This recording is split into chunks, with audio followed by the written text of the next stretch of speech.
docteur Éric Seton qui travaille au Herzliya Medical Center, également lieutenant-colonel de réserve de l'unité 669. Bonjour Éric. Bonjour Eva, bonjour aux auditeurs. Merci d'être avec nous ce matin sur Radio J. Alors tout d'abord, évidemment, la joie après cette opération qui a permis de sauver 4 otages israéliens. On dit qu'ils sont en bonne santé, mais certains restent tout de même à l'hôpital. Pourquoi ?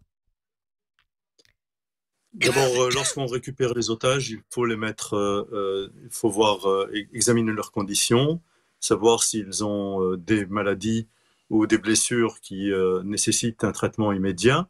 Et si après on fait un bilan en fait sanguin et un bilan de santé pour voir s'il n'y a pas de maladie chronique, quelque chose qui s'est déclaré comme par exemple une malnutrition et également des évaluations psychologiques puisque leur longue détention a pu créer des stress très importants et des traumas.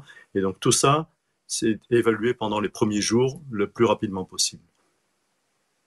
Ce qu'on voit quand les otages sont libérés, c'est qu'ils sont très heureux de retrouver évidemment leur famille, leurs proches, leurs amis. Est-ce que ça perdure dans le temps ou il y a des traumatismes qui ne se voient pas tout de suite ?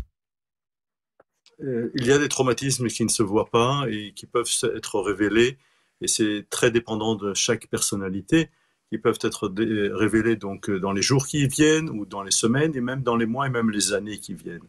On sait qu'il y a des personnes qui ont été soumis à être des otages pendant plusieurs semaines et qui revivent ça pendant plusieurs années encore. Donc il faut évaluer chaque personne, l'appréhender et adapter le traitement à chaque personnalité. Un traitement qui est d'abord rapide sur le moment et puis après également fait dans la situation familiale de chacun. C'est très important de récupérer, de retrouver ses habitudes, de retrouver son lieu.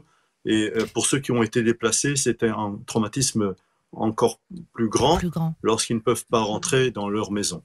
Merci beaucoup Éric Seton, médecin, directeur au Herzliya Medical Center, d'avoir été avec nous sur Radio J ce matin. Merci beaucoup, bonne journée. Merci Eva, bonne journée.